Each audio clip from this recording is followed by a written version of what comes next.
Dukung oleh Assalamualaikum warahmatullahi wabarakatuh. Alhamdulillah wassalatu wassalamu ala Rasulillah wa ala alihi washabihi mawalah ma ba'du. Para jemaah Masjid Nurul Iman Kebun Sari LBK dan para pemirsa TV 9, semoga panjenengan semua oleh Allah dikaruniakan sehat walafiat. Alhamdulillah, kali ini kita membahas satu fenomena yang sering diamalkan oleh masyarakat Muslim Indonesia. Kalau menjelang Ramadan, biasanya ada kebiasaan ziarah makam keluarga. Kalau di Jawa Tengah disebut nyadran namanya. Saya pernah ke daerah Jawa Tengah yang sedikit berbau ke Inggris-Inggrisan nih. Namanya Crocodile Forget, Boyolali. Di Boyolali niku orang mudik niku pas nyadran niku. Jadi nyadran niku orang-orang pulang ke kampung lalu ziarah bersama-sama di makam masing-masing sesepuh mereka.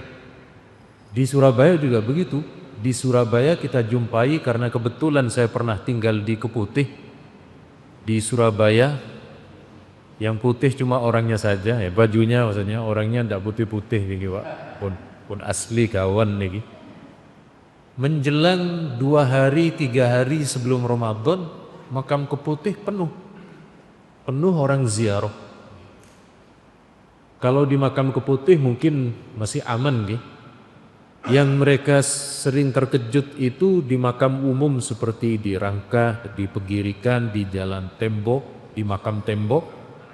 Karena mereka ziarahnya setahun sekali, begitu datang, maisannya sudah hilang, sudah ganti ya.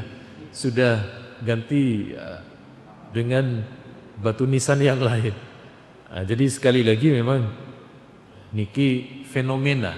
Di samping itu, ada beberapa hal yang kemudian hari ini menjadi perdebatan soal bagaimana saat ziarah itu membawa kembang. Dari mana kembang ini? Kalau di Surabaya namanya nyekar. Besok menjelang Ramadan ini namanya nyekar, diambil dari kata sekar. Sekar niku kembang. Tapi tidak tahu saya apa namanya, Mbah Sekar itu orang mana, coba. Nyekar itu artinya membawa kembang. Apakah betul beberapa hal itu menyimpang atau masih ada tuntunan, masih ada ranah khilafiyah dari ulama? Ini kemudian akan kita kupas, akan kita jelaskan. Intinya nanti kalau kemudian kebetulan Anda mengamalkan, oh ini saya mengamalkan, monggo terserah.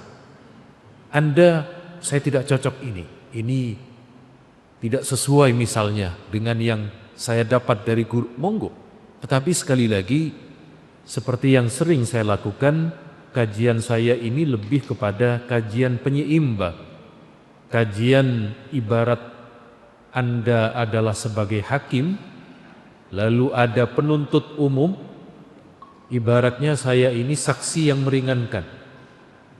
Sebab orang itu kalau terlalu sering dituntut niku pusing, Pak. Sama seperti kita suami yang terlalu sering dituntut sama istri dengan cicilan, dengan itu kan pusing nih, Bu. Nah, jadi supaya enggak pusing kita imbangkan itu. Kita imbangkan dalil-dalil dan juga pendapat para ulama. Pertama, tentang ziarah kubur sudah maklum dulu. Di awal-awal Rasulullah, beliau diutus oleh Allah sebagai Nabi melarang ziarah kubur. Syekh Ibnul Qayyim, murid dari Syekh Ibnu Taimiyah, menjelaskan karena dulu masyarakat jahiliyah itu masih ada kecenderungan menyembah terhadap kuburan, menyembah terhadap roh-roh. Apakah roh halus, roh kasar, kayak pentol halus, pentol kasar maupun yang lain. Mereka menyembah itu, lalu oleh Nabi dilarang. Begitu akidah umat Nabi sudah kuat, begitu sudah bisa membedakan mana makhluk, mana Allah sebagai Tuhan pencipta, lalu Nabi memerintah, silahkan kalian ziarah kubur, karena ziarah kubur itu dapat melunakkan hati. Dapat melunakkan hati, kemudian dapat membuat tetesan air mata kita kemudian mengalir, mengingatkan akhirat, dan seterusnya. Jadi kulo kali panjenengan terkait dengan ziarah kubur sudah tidak ada masalah. Sering kami mendapat pertanyaan itu, bagaimana kalau ikut mengantar non-muslim? Kalau sekedar ikut mengantar non-muslim ke pemakaman tidak ada masalah. Jadi misalnya panjenengan punya kerabat, punya tetangga, punya teman dekat meninggal, lalu ikut dalam iring-iringan mengantar, boleh. Yang tidak boleh mendoakannya. Mendoakan itu ranah pendetanya, ranah romonya, pemimpin agamanya. Panjenengan sekedar mengantarkan tidak ada masalah. Sama seperti ketika pemakaman non-muslim itu, saya lihat niku pelaksana teknis niku muslim semua, Pak. Supir ambulannya muslim, yang mengangkat jenazahnya niku muslim, sampai yang menurunkan ke liang lahat niku muslim. Kok tahu? Nggih. Kelihatan kalau itu orang Madura yang yang jadi anunya itu orang. Ya, saya bisa mendeteksi karena saya dengan mereka itu satu bangsa. Jadi satu bangsa itu deteksinya lebih gampang. Jadi mereka itu cuma murni sebagai jasa untuk memakamkan, menguburkan, dan mereka tidak mendoakan. Yang mendoakan tetap tokoh agama mereka, giliran yang itu biar mereka. Sementara kita untuk sekedar mengantar ke pemakaman meskipun berbeda agama, tidak ada masalah. Kemudian ada dalam riwayat Imam At-Tabrani bahwa ketika Nabi memerintahkan ziarah, waj'alu ziyaratakum laha salatan alaihim wastaghfiran lahu, istighfaran lah. Jadikan ketika kita ziarah itu sebagai doa. Makanya kalau kita ke makam lalu kemudian kita mendoakan dan memintakan ampunan. Jadi untuk dalam masalah ini sepakat. Baik umat Islam di Maroko sampai Merauke niki sepakat, Pak, kalau tata cara ziarahnya seperti ini. Pun berikutnya, kenapa kok kemudian kita dianjurkan untuk ziarah kubur? Ada satu riwayat hadis, takhrij hadisnya saya lengkapi di sebelahnya. Ada hadis begini, Pak. Ma min rajulin yazuru qabra akhihi wa yajlisu indah illa sta'nasa bi. Tidak seorang pun yang ziarah ke makam saudaranya, ke makam ayahandanya, ke makam ibundanya, ke makam kakaknya, atau tetangga yang pernah dikenal selama dulu di dunia, kecuali yang dikubur niku senang, Pak. Oh, ini anak saya yang datang. Mereka di alam kubur itu tahu. Oh, ini kerabat saya. Kalau istrinya meninggal dulu, oh ini suami saya. Kasihan dia ziarah sendirian. Dapat 40 hari, ini suami saya ziarah sama siapa itu di sebelahnya. Allahumma sholli ala Nuhun sewu, Pak. Laki-laki dengan perempuan lebih kuat, lebih hebat mana, Pak? Lebih hebat perempuan. Perempuan itu ketika suaminya meninggal, dia mampu mengantar anak-anaknya orang-orang besar, Pak. Kiai Wahid Hashim itu wafat masih muda. Istri beliau itu membesarkan anak-anaknya sendirian, Pak. 6 orang. Tertua Gus Dur. Jadi presiden, Pak. Adik-adiknya jadi orang-orang besar. Tapi kalau istrinya meninggal dunia, Sanggup enggak Bapak itu meneruskan itu? Oh, ini langsung ibu-ibu yang menjawab. Terima kasih masukannya, Bu. Ya, jadi memang kemudian akan terjadi akan terjadi semacam noponam ini, tapi intinya kita doakan panjenengan dan istri semua sehat walafiat panjang umur. Jadi mereka di alam kubur niku senang, diziarahi anak niku senang, diziarahi kerabatnya niku senang. Makanya orang tua saya yang wafat di Malang, kalau saya mudik, tidak harus Ramadan, tidak harus hari raya, setiap kulo ke Malang ada kakak nikahan, munduh mantu, maka setelah dari kakak saya mesti ziarah ke makam orang tua, karena saya yakin meskipun kita di dunia tidak bisa melihat apa yang terjadi di alam kubur, tapi di alam kubur tahu kondisi kita, Pak. Sama dengan kita hari ini di dunia, dengan anak janin di dalam kandungan. Janin itu tidak bisa melihat ke kita, Pak. Tapi kita yang di dunia itu sudah ada alat ya, yakni USG untuk melihat di dalam kandungan. Oh, ini anaknya calon janin laki-laki, calon janin perempuan. Kita yang dari sini bisa melihat ke sana. Demikian halnya yang di alam kubur sana, mereka bisa tahu terhadap kita, tapi kita belum menjangkau ke sana, Pak. Nah, kalau ingin bisa menjangkau ke sana, ya perlu masuk dulu ke arah sana dulu, Pak. Tapi kalau saya sudah beriman, saya sudah percaya dengan hadis ini, jadi saya tidak perlu studi banding ke alam sana. Jadi saya sudah yakin. Semoga yang hadir sehat walafiat panjang umur semua. Kadiki aminnya kenceng semua ini ya. Memang tidak ada yang mau ke alam kubur duluan.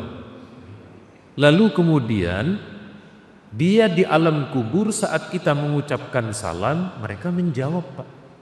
Mereka menjawab waalaikumsalam. Tapi kita tidak mendengar. Dan saya beruntung, kita beruntung tidak mendengar, Pak. Kalau mendengar dah jadi ziarah kubur kita. Jadi misalnya ada ya ziarah kubur, kemudian mengucapkan salam, kalau ada jawaban waalaikumsalam, langsung ngomong ke bapaknya, teko mahai Pak ya. Maksudnya doanya dari rumah saja, Pak.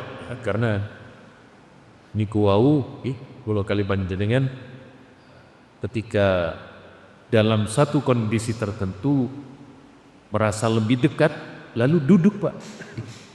Iki duduk di dekat makamnya. Kecuali kalau penuh, Pak.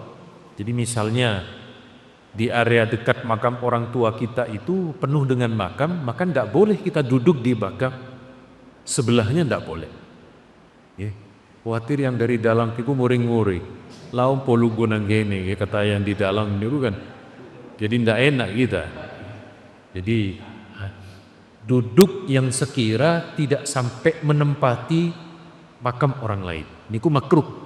Di dalam beberapa hadis penjelasannya hukumnya adalah makruh. Bagaimana dengan perempuan ziarah kubur? Ini terjadi beda pendapat, Pak. Dari segi hadis niku ada dua. Ada dalil hadis yang melarang. Betul, kita tidak memungkiri hadis yang melarang perempuan ziarah. Makanya kalau ketika ke makam di Madinah, di makam Baqi, perempuan tidak boleh masuk. Ketika ke makam Ma'la di Mekah, perempuan juga tidak boleh. Karena di negeri Arab Saudi menerapkan larangan itu, Pak. Menerapkan hadis tentang larangan perempuan ziarah kubur. Di Indonesia, perempuan diperbolehkan. Kenapa kok para ulamanya tidak melarang? Karena ada hadis ini, Pak. Suatu ketika Rasulullah menjumpai seorang ibu ini ziarah ke makam anaknya, beliau menangis. Lalu Nabi mendatangi, Nabi dawuh kepada perempuan itu, ittaqillaha wasbiri. Panjenengan Jadilah orang yang bertakwa, menjalankan perintah Allah dan menjauhi larangan, dan bersabarlah. Nabi tidak nyuruh pulang. Andaikan perempuan ziarah kubur itu tidak boleh, Nabi nyuruh pulang. Perempuan tidak boleh, pulang sampean. Tidak seperti itu Nabi kita. Nabi cuma nyuruh bersabar. Nyuruh bersabar. Untuk tangisannya Nabi tidak melarang. Karena ketika Nabi putranya wafat, Nabi juga menangis, Pak. Ketika Nabi ziarah ke makam ibunda beliau, Sayyidah Aminah, Nabi juga menangis. Jadi untuk menangisnya tidak sampai ke arah larangan. Adalah sesuatu yang diperbolehkan. Jadi ini murni ranah khilafiyah. Panjenengan ngajak keluarganya ziarah dengan istri, monggo boleh. Tidak juga tidak apa-apa. Sama-sama ada dalil hadisnya. Sama-sama pengamalan ulama juga menerapkan itu. Kok jadi tegang semua nopo niki, Pak? Kemudian bagaimana kalau mengkhususkan waktu-waktu tertentu untuk ziarah? Ini sudah mulai ke ranah khilafiyah. Jadi mengkhususkan ibadah yang tidak ada pengkhususannya dari Nabi, menurut saudara-saudara kita itu bid'ah, Pak. Jadi ziarah kubur boleh kapan saja, tapi jangan ditentukan sebelum Ramadan.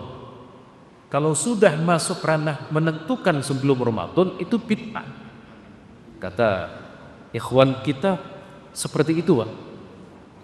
Kita lihat di sini, di Madinah ada makamnya sahabat, Pak. Namanya sahabat Hamzah, pamannya Nabi. Gugur ketika perang Uhud, wafat ketika dalam perang Uhud. Ada riwayat dalam kitab Al-Baihaqi, yakni dari Ali bin Busaid bin Ali. Jadi ini cucunya, Pak. Cucunya bernama Ali, kakeknya Sayyidina Ali. Jadi itu biasa di lingkungan Arab, nama itu tidak jauh-jauh deh, biasa. Bahkan ada imam kita Al-Ghazali, itu antara nama bapak, kakek, dan cucu itu Muhammad semua. Muhammad bin Muhammad Al-Ghazali, itu namanya Muhammad. Jadi seperti biasa. Kemudian dalam riwayat Al-Baihaqi ini beliau katakan, Fatimah putri Nabi itu berziarah ke makam paman beliau, yakni Hamzah, setiap Jumat. Jadi kalau kata-kata setiap Jumat dari 7 hari, berarti kan ada 1 hari yang dikhususkan. Sekali lagi, menentukan ranah waktu untuk melakukan satu kebaikan itu terjadi khilafiyah. Ya kita ikut yang boleh saja. Jadi kalau supaya tidak masuk ke ranah khilafiyah, Pak, jangan ketika di bulan Sya'ban saja, nanti lagi di bulan Syawal, nanti lagi di bulan Dzulhijjah itu berziarah. Ini sekali lagi niki adalah ranah khilafiyah. Dan hari ini wilayah Ubud itu tidak hanya sekedar tempat ziarah, Pak. Kemarin ketika saya haji, niku sedang dibangun tentang beberapa replika tempat peperangan Nabi. Itu proses pembangunan, Pak. Jadi sudah dimaklumi MBS Muhammad bin Salman, pangerannya itu, Pak, itu memproyeksikan di Mekah itu tidak hanya tempat ibadah, tetapi situs-situs yang dulu ada beberapa peristiwa itu sekarang dihidupkan. Sekarang dihidupkan. Kalau panjenengan ke dekat gunung, ke Gua Hirok, di situ sudah ada, sudah lengkap dengan bioskopnya, Pak. Bahasa kita bioskop. sudah lengkap dengan perpustakaan digitalnya di sana. Nah, yang di dekat Uhud ini kemarin sedang proses untuk dibangun. Kemudian berikutnya ini ranah khilafiyah lagi, Pak. Ranah khilafiyah berikutnya itu soal membaca Quran di kuburan. Jadi ada yang kemudian tidak berkenan, monggo, tidak ada masalah tidak berkenan. Tetapi coba sekali-kali kita cek kitabnya Ibnul Qayyim, murid dari Syekh Ibnu Taimiyah. Ibnul Qayyim punya kitab namanya Ar-Ruh. Di kitab itu beliau meriwayatkan dari Asy-Syu'bi menjelaskan bahwa para sahabat Ansor idza mata lahumul mayyit ikhtalafu ila qabri. Kalau ada yang keluarga mereka wafat, ada yang meninggal di antara kerabat dan lain sebagainya, mereka bergiliran, bergantian datang ke kuburnya untuk apa? Baca Quran. Jadi ada riwayat yang kemudian para sahabat itu membaca Al-Quran di kubur. Lalu kenapa kok ada di antara kita kok Yasin? Kalau Yasin ini hadisnya ada di sebelah kanan di bagian sini, Pak. Kalau di proyektor karena dibalik gitu ada di sebelah kiri. Jadi barang siapa berziarah ke makam orang tuanya lalu membaca Yasin, jadi ada. Cuma ini hadisnya dhaif, Pak. Kalau dhaif saya bilang dhaif, para ulama mengatakan dhaif, kita sampaikan itu. Tetapi ini sudah menjadi perdebatan sejak klasik, Pak. Boleh enggak mengamalkan hadis dhaif itu? Kita lihat di sini terkait dengan masalah hal semacam ini, kita sedikit sampaikan. Niki ada beberapa imam. Misalnya Imam Ahmad, kata Imam Ahmad, kalau kami meriwayatkan hadis tentang keutamaan seperti keutamaan ziarah kubur, maka kita menerima hadis dhaif, tidak ada masalah. Bahkan ini yang dari Imam Ahmad terkait dengan berkenan beliau menerima hadis dhaif. Kemudian niki Imam Malik niki gurunya Imam Asy-Syafi'i. Kitab Al-Muwatta beliau terdiri dari 1856 hadis, yang 333 dhaif. Jadi ulama salaf menerima kok. Ulama salaf itu menerima terhadap hadis dhaif ini. Andaikan hadis dhaif niku ndak boleh, sama Imam Malik dihapus, dibuang hadis dhaif ini. Ada lagi Imam Bukhari. Imam Bukhari punya kitab namanya Adabul Mufrad. Di kitab tersebut terdiri dari 1213 hadis, yang 215 dhaif. Beliau cantumkan di kitab itu. Andaikan beliau tidak mau hadis dhaif, sudah dibuang gitu. Padahal Imam Bukhari ulama salaf nih. Kemudian Abu Dawud ini juga muridnya Imam Bukhari. Dalam kitab Sunan Abi Dawud terdiri dari 4000 hadis, 1125 dhaif. Beliau terima kok. Ternyata tidak ada masalah. Lah kok sekarang dipermasalahkan? Kemudian berikutnya Imam At-Tirmidzi. Imam At-Tirmidzi sama muridnya Imam Bukhari. Di kitab At-Tirmidzi ada 4415 hadis, yang 500 dhaif. Beliau terima, tidak ada masalah. Nah, jadi sekali lagi terkait dengan masalah ini, monggo yang tidak berkenan silahkan tidak berkenan dengan hadis dhaif, tapi jangan bawa-bawa ulama klasik lebih banyak menerima. Imam Bukhari menerima, Imam Malik menerima, dan beberapa imam yang lain juga menerima. Jadi sekali lagi ini hanya sekedar sekedar amaliyah saja yang bukan keharusan, bukan kewajiban.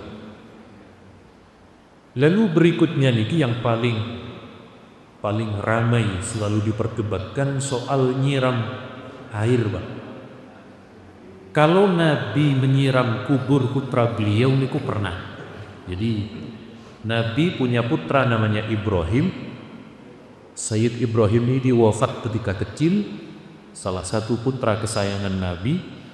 Lalu Nabi menyiram kubur putranya dengan air memang. Lalu ini ada satu kitab. Kitab ini dari ulama Mesir, namanya Hasyiatul Jamal. Di kitab Hasyiatul Jamal itu dijelaskan menyiram kubur dengan kembang mawar itu diperinci. Kalau kembangnya niku terlalu banyak, airnya terlalu banyak, maka hukumnya makruh.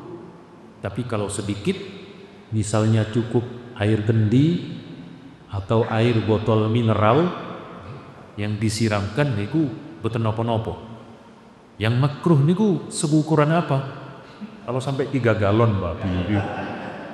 3 galon lalu kemudian disiramkan, atau kemudian bawa 2 timba, begitu disiram itu makruh. Kenapa? Terembes masuk ke kuburan, Pak.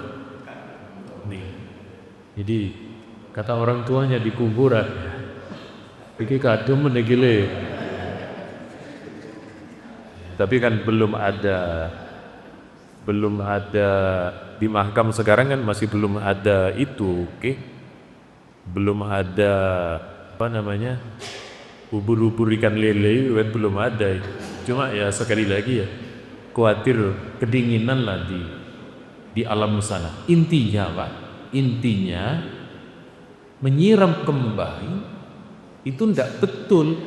Kalau kita melakukan itu dituduh, wah ini meluruskan nenek moyang non muslim. Oh enggak, ini ulama Mesir. Ulama Mesir itu ternyata di sana ada dijumpai. Dan kalau panjenengan saksikan Pak, sekitar 2 tahunan ini itu ulama Mesir selalu berkunjung ke Indonesia. Datang ke pondoknya Kiai Nasib, pondoknya Kiai Gus Ali. Sejak kapan? Sejak Kiai Miftah. Jadi Kiai Miftah itu diundang ke Mesir, beliau diberi panggung di antara para ulama. Itu terjadi omongan Pak dari ulama Mesir. Loh, kok ada orang Indonesia sealim ini? Maka setelah dilakukan hubungan, ternyata ya, referensi kirimnya sama. Ulama Indonesia dengan ulama Mesir sama. Bahkan sekali lagi kita memiliki satu kesamaan ketika berguru kepada Syekh Yasid Abadani. Dia ada ulama ahli hadis garimetri Indonesia Kasam Padang. Ini ulama Mesir sama, cari hadisnya sama kepada. Sekali lagi pulau kina saja ikin garuhi panjenengan muter paling tidak di puasa yang berkenan silahkan, tidak juga di apa-apa. Panjenengan dalam kuburan cuma berdoa pulang, Allah boleh tidak apa. Tetapi jangan karena ketidaktahuan kita lalu kemudian kita menyalahkan yang bila sependapat dengan kita. Terkait dengan Ramadan, dikatakan kan bahwa apa betul ya, kalau Ramadan itu ada kubur itu diistirahatkan, sehingga tradisi kita kan kalau Ramadan itu hampir tidak ada yang ziarah kubur gitu. Itu satu. Kemudian yang kedua, tadi dikatakan bahwa Siti Fatimah juga menziarahi Hamzah di satu sisi, tapi sisi lain juga dikhawatirkan kalau wanita ziarah kubur itu tidak kuat. Nah itu gimana sebaiknya untuk ibu-ibu ini kan kadang-kadang juga menjelang Ramadan ini banyak yang nyadran dan yang ziarah. Terima kasih. Matur nuwun Pak Dokter. Pertama, apakah betul terkait dengan bulan Ramadan itu kemudian di alam kubur itu ada semacam istirahat dari siksa kubur, mana kira-kira seperti itu? Memang di beberapa penjelasan ulama kita Karena Ramadan itu bulan rahmat. Bulan Ramadan itu bulan kasih sayangnya Allah. Maka dari hamba-hambanya Allah yang beriman itu tidak diadab. Jadi betul ada di beberapa penjelasan para ulama klasik kita niku memang semacam itu. Tapi tetap kalau kali panjenengan tetap mendoakan terhadap keluarga kita. Paling tidak kita mendoakan saat kita ngaji, saat kita selesai sholat maupun yang lain. Lalu bagaimana dengan hadis larangan ziarah kubur bagi perempuan? Betul, ini hadisnya.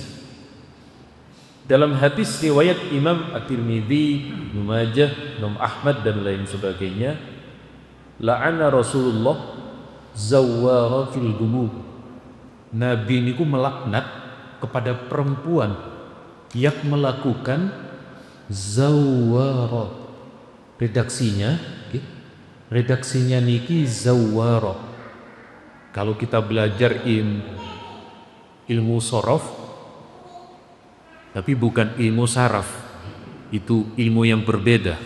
Kalau di pondok ilmu sorof, kalau di kedokteran ya ilmu saraf, urologi namanya, Pak. Kok semerep? Kalau kata recan dokter ahli spesialis urologi niku wonten. Jadi nongkonan ini di redaksi kalimat zawarat niku adalah perempuan yang sangat sering berziarah. Jadi kalau kemudian ziarahnya niku normal, misalnya sebulan sekali, atau seperti Sayyidah Fatimah sepekan sekali, niku masih belum masuk kategori yang dilarang. Ketika kemudian terjadi dua hadis, jadi kalau panjenengan mempelajari ilmu hadis, di metode ilmu hadis niku terkadang dijumpai dua hadis yang seolah bertentangan. Satu hadis boleh, satu hadis nggak boleh. Kayak ziarah ke perempuan ini, bagaimana cara memadukannya? Istilahnya niku jami niku menformulasikan supaya kedua hadis niki tidak bertentangan. Ada seorang ulama ahli hadis dan mriki Ibnu Hajar, beliau mengutip, jadi mengatakan yang dimaksud Nabi niku melaknat kalau sampai perempuan itu terlalu sering adalah perempuan yang sampai mengabaikan kewajiban-kewajiban rumah tangganya.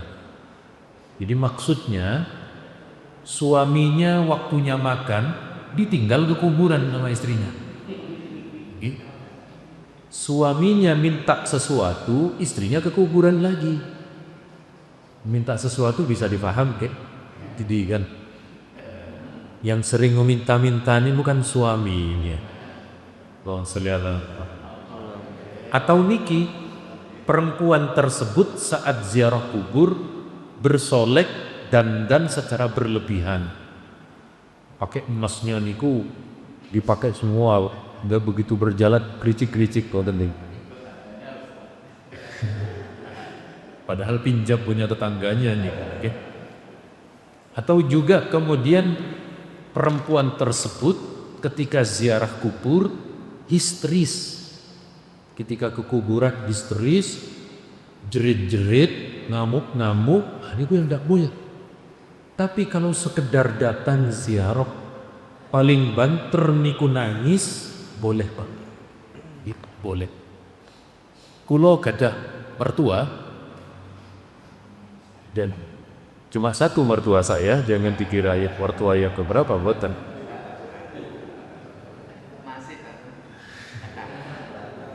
Kebetulan adik ipar saya niki meninggal. Adik ipar saya niku meninggal. Setiap ibu mertua ziarah niku meski semaput Pak. Jadi ziarah nangis semaput. Karena anak kesayangan. Anak kesayangan, anak satu-satunya laki-laki. Tapi tidak sampai histeris, tidak sampai jerit. cuma nggih impunetan tanda-tanda kacing anu maten istri pun mendekat. Istri pun mendekat terus semamput direbahkan sama istri terus diberi air disakun kemudian punam ini kalau cuma sekedar itu tidak sampai histeris tidak sampai punam ini tidak sampai penjerit berlebihan niku boten napa-napa matur nuwun monggo menawi tasih wonten nggih monggo Ustaz. Terima kasih Ustaz.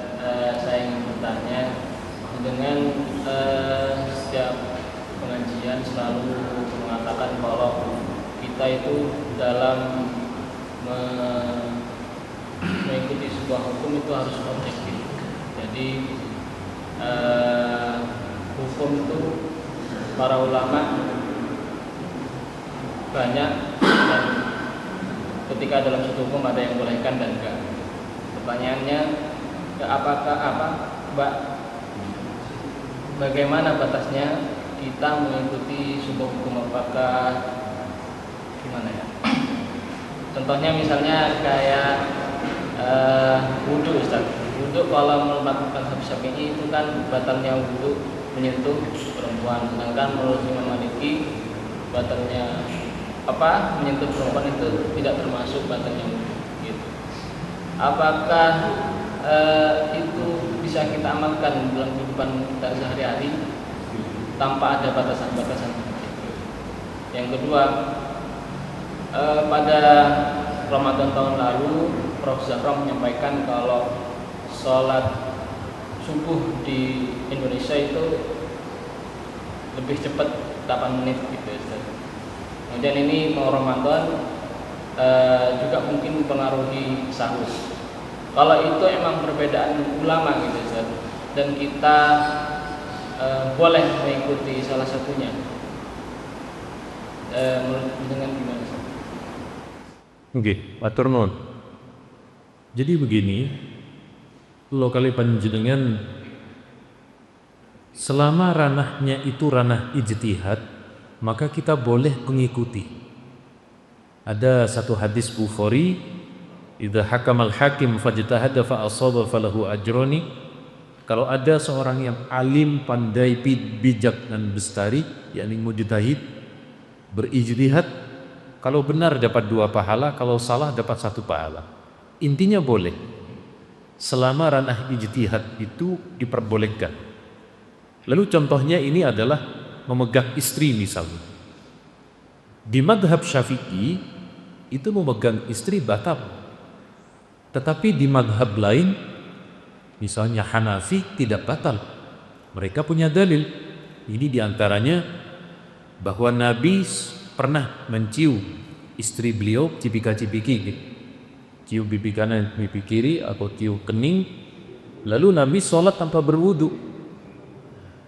Apakah boleh bagi kita mengamalkan ini? Boleh di masa tertentu. Misalnya kita sedang tawaf, kita pegang tangan istri kita. Kalau tidak dipegang, saat arus putaran tawaf bisa lepas. Jadi saya memegang istri itu ikut pendapat mazhab Hanafi di 2 tempat. Pertama ketika tawaf, yang kedua ketika ke mall. Kalau ke mall itu saya pegang terus tangannya. Sebab kalau tidak dipegang itu hampir semua ke butik-butik itu dihampiri semua, makanya saya pegang. Subhanallah. Intinya boleh pindah mazhab dalam kondisi tertentu, perbolehkan. Kemudian yang ketiga, leres. Nggih, niki beliau niku hampir tiap tahun ya. Beliau niku tiap tahun menyampaikan statement itu, bahwa subuh kita itu terlalu pagi, perpaut sekian menit. Ternyata enten ahli bidang astronomi namanya Profesor Thomas Jamaluddin. Beliau ini ketua Badan Antariksa. Beliau sampun mengkonfirmasi, beliau sampun membantah. Jadi dari Prof. Thomas niki melakukan observasi di beberapa daerah, boten sampun sesuai ini. Justru menuduh balik kepada tidak hanya beliau, tapi ada sekian pakar niku ia menuduh seperti itu. Tapi intinya panjenengan tinggal browsing di Google jawaban Prof. Thomas Jamaluddin atas tuduhan subuh yang terlalu mat. Boten niku sampun leres. Beliau niku bersama timnya sampun observasi di beberapa titik di wilayah Indonesia yang memang subuhnya niku agak pagi. Tapi kalau sekarang kan agak maju lagi. Makanya yang lebih aman niku seperti di sini nih. Jadi dari adzan ke iqomah niku 10 menit. Kalau adzan sampai iqomah 10 menit niku aman nih. Karena ketika kita baru sholat, kelompok beliau baru adzan. Berarti kan sudah masuk waktu versi mereka. Tapi intinya tidak ada masalah. Sampun ada konfirmasi jawaban. Ini mengenai memindahkan makam orang tua dari satu tempat ke tempat lain, hanya karena mau ziarah itu terlalu jauh dan macet tempatnya. Gitu. Jadi diambil makanya dipindahkan ke tempat yang ini ya. Jadi jenazah yang lama. Bagaimana menurut misalnya? Matur nuwun. Bagaimana dengan memindah kuburan, menggali kuburan lalu memindahkannya?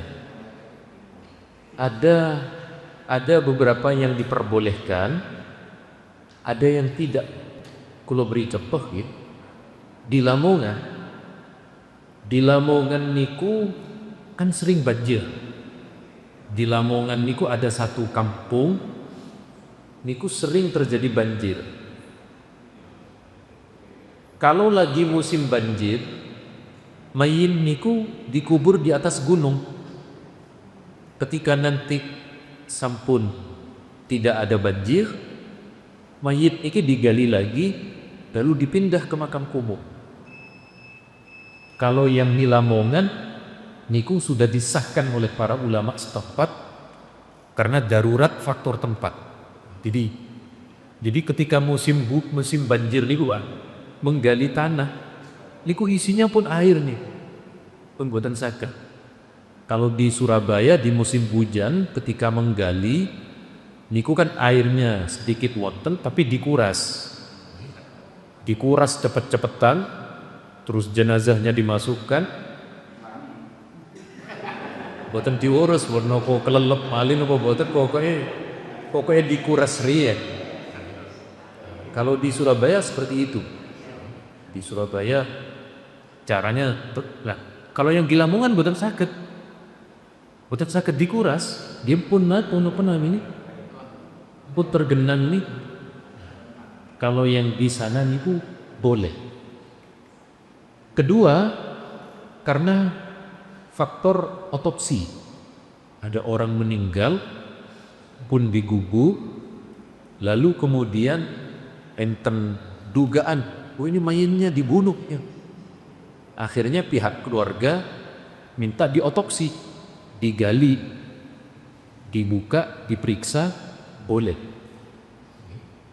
Iki boleh. Jadi ada beberapa bentuk menggali kubur niku boleh. Contoh yang ketiga, sengketa tanah.